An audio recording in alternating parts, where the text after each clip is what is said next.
I think I've told you all about this study before where they did a study where they wanted to see how tired people were based on expectations. So everybody took the same 5 kilometer hike, but they divided the group up into, I'm trying to remember now. One group was told it was 10 kilometers. One group was told it was 5. And one group was told it was, I don't know, we're going to hike. And so then they all did the same hike. And then they asked each group how long and how hard the hike was.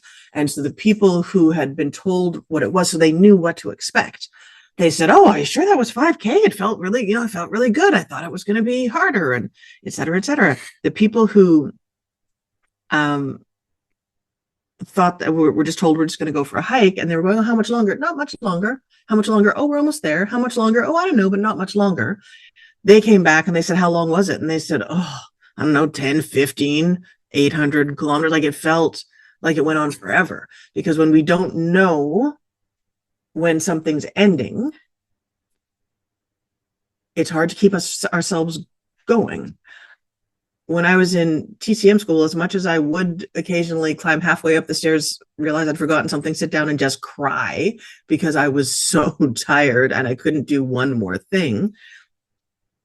I didn't know when it would end, as in I didn't know if I was going to pass my board exams, but I knew when school would end.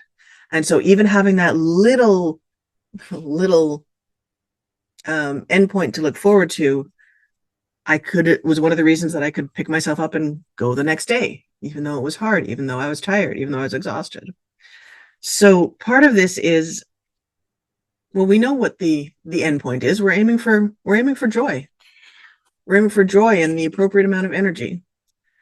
And I'm now making up the emotional amount of time it's going to take to get there, which is a parsnip.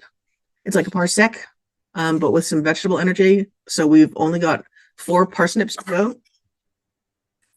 So I will let you all know as we get down to 3 parsnips, but in case you're wondering, and in case you're feeling how much longer is it before I actually get to have energy again, it's 4 parsnips.